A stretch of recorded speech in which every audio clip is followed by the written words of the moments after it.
Assalamualaikum warahmatullahi wabarakatuh.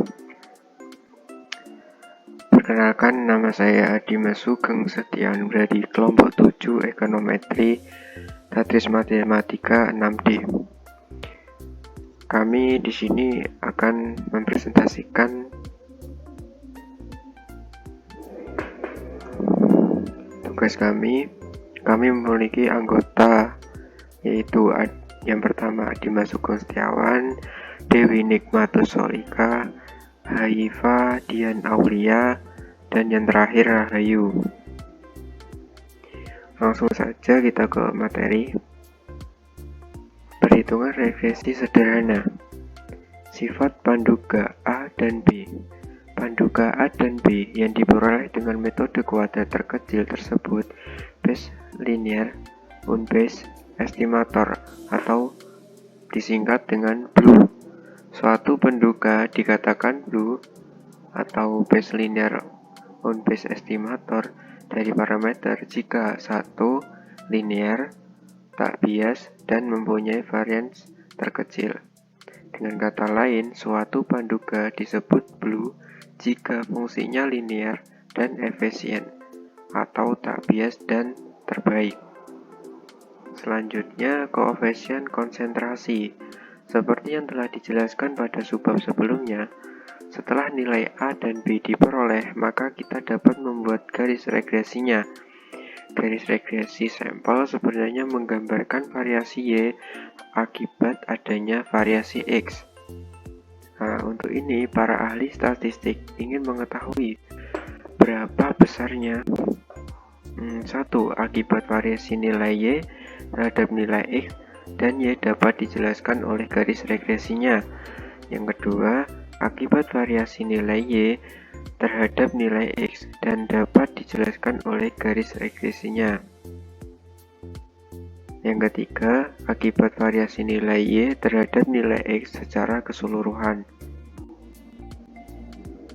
Secara teoritis, hubungan ketiga variasi di atas atau di slide yang tadi itu dapat dirumuskan sigma YI kuadrat sama dengan sigma Y per I kuadrat ditambah sigma E kuadrat I, di mana sigma Y kuadrat sama dengan sigma Y besar I dikurangi Y regresi kurung tutup kuadrat jumlah kuadrat total. Sigma YI kuadrat sama dengan sigma Y besar I dikurangi regresi kuadrat sama dengan B kuadrat sigma XI kuadrat sama dengan variasi nilai Y yang diduga di skor rata-ratanya yang bisa disebut jumlah kuadrat akibat regresi atau JKR atau jumlah kuadrat yang dijelaskan. Sigma Y kuadrat sama dengan sigma Y besar I dikurangi regresi kuadrat sama dengan residual atau jumlah variasi atau selisih yang tidak dapat dijelaskan oleh garis regresi atau jumlah kuadrat sisa atau JKS. Untuk pembuktiannya, YI sama dengan A plus BX I ditambah EI terus sama dengan regresi I ditambah EI terus sama dengan BXI ditambah EI. Selanjutnya Y regresi I ditambah EI atau dikuadratkan dan dijumlahkan sehingga sigma YI kuadrat sama dengan sigma linear regresi I kuadrat ditambah sigma EI kuadrat ditambah sigma regresi I EI karena sigma regresi I EI sama dengan 0, maka sigma YI kuadrat sama dengan sigma regresi I kuadrat ditambah regresi I EI. Nah, jadi terbukti dari penjelasan di atas, sigma YI kuadrat sama dengan sigma regresi I kuadrat ditambah sigma EI kuadrat. Dapat juga ditulis JKT sama dengan JKR ditambah JKS.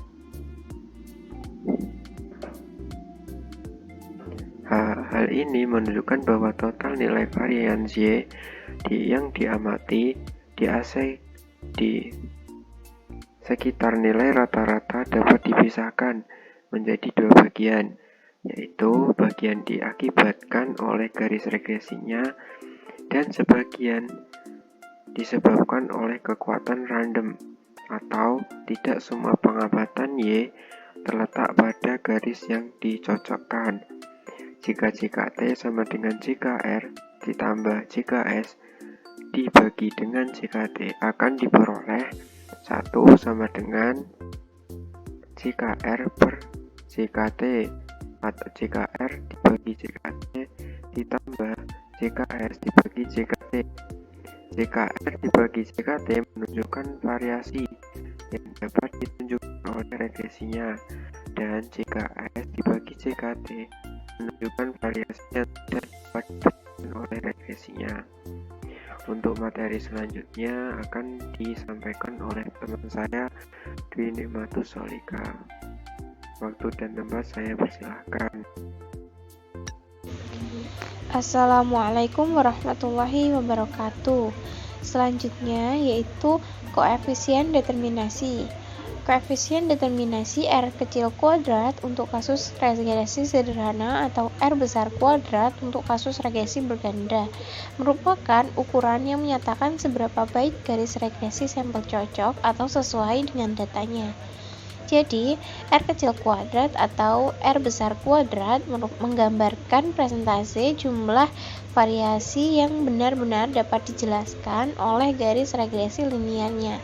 Sehingga R kecil kuadrat atau R besar kuadrat dapat dicari dengan membandingkan antara JKR dengan JKT. Untuk kasus dua variabel dapat dirumuskan sebagai berikut.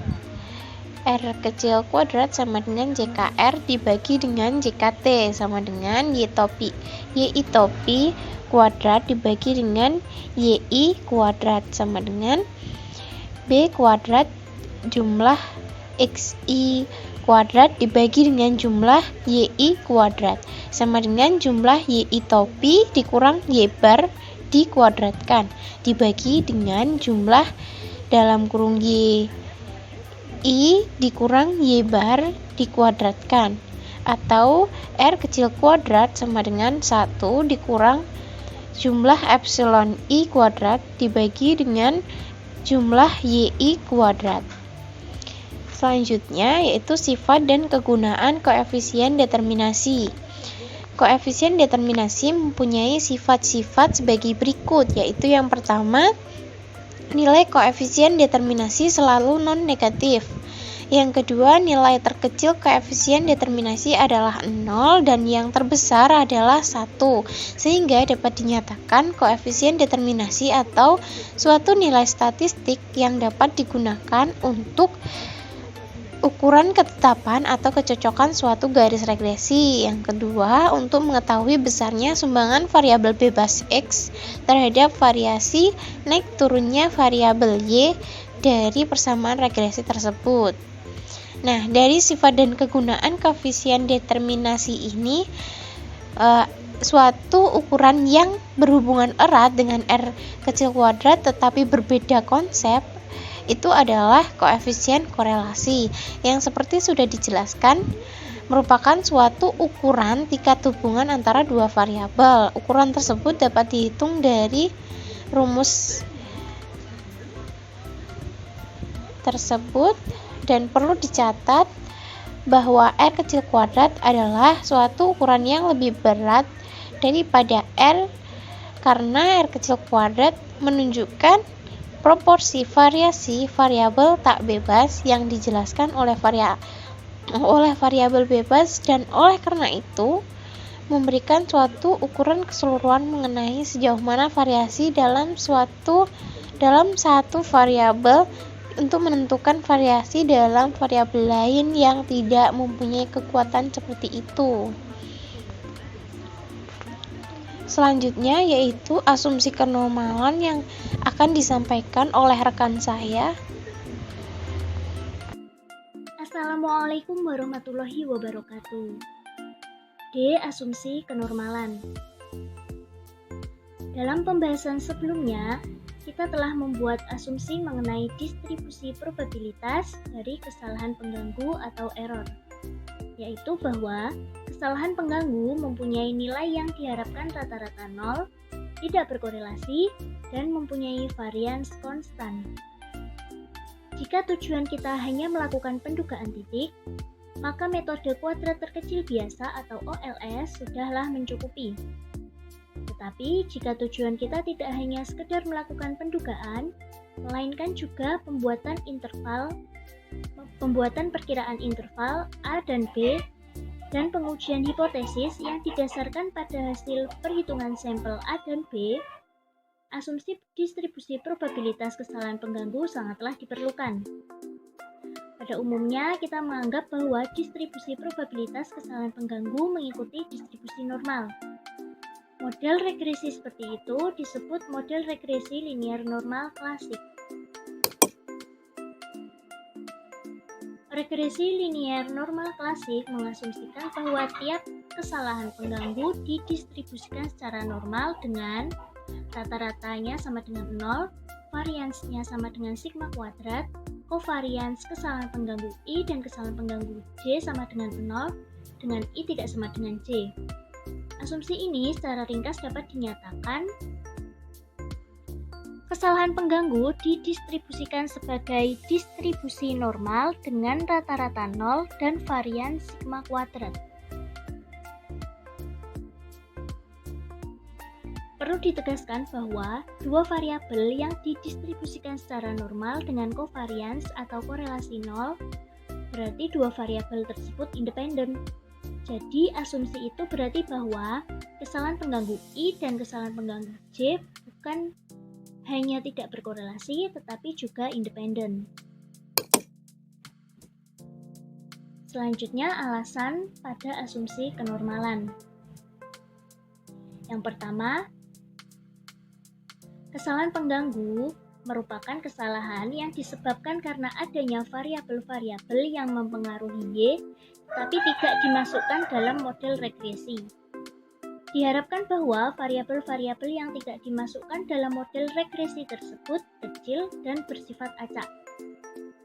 Berdasarkan teori batas memusat, ditunjukkan bahwa kalau ada sejumlah besar variabel random yang didistribusikan secara independen, maka dengan beberapa perkecualian, distribusi jumlahnya cenderung mengikuti distribusi normal. Apabila banyaknya variabel seperti itu meningkat tanpa batas.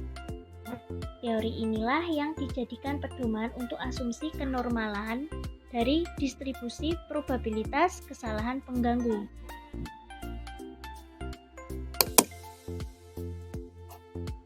Yang kedua, teori batas memusat juga menyebutkan bahwa meskipun banyaknya variabel tidak terlalu besar dan tidak secara penuh independen, jumlahnya masih bisa didistribusikan secara normal.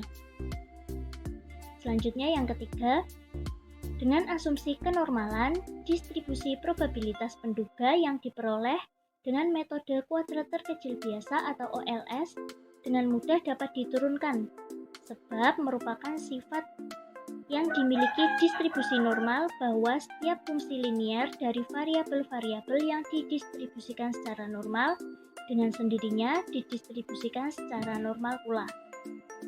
Yang keempat, distribusi normal adalah distribusi yang relatif sederhana, yang hanya melibatkan rata-rata dan varian, dan sifat teoritisnya telah dipelajari secara luas dalam statistik matematik. Assalamualaikum warahmatullahi wabarakatuh. Di sini saya akan menjelaskan materi selanjutnya, yaitu sifat penduga berdasarkan asumsi kenormalan.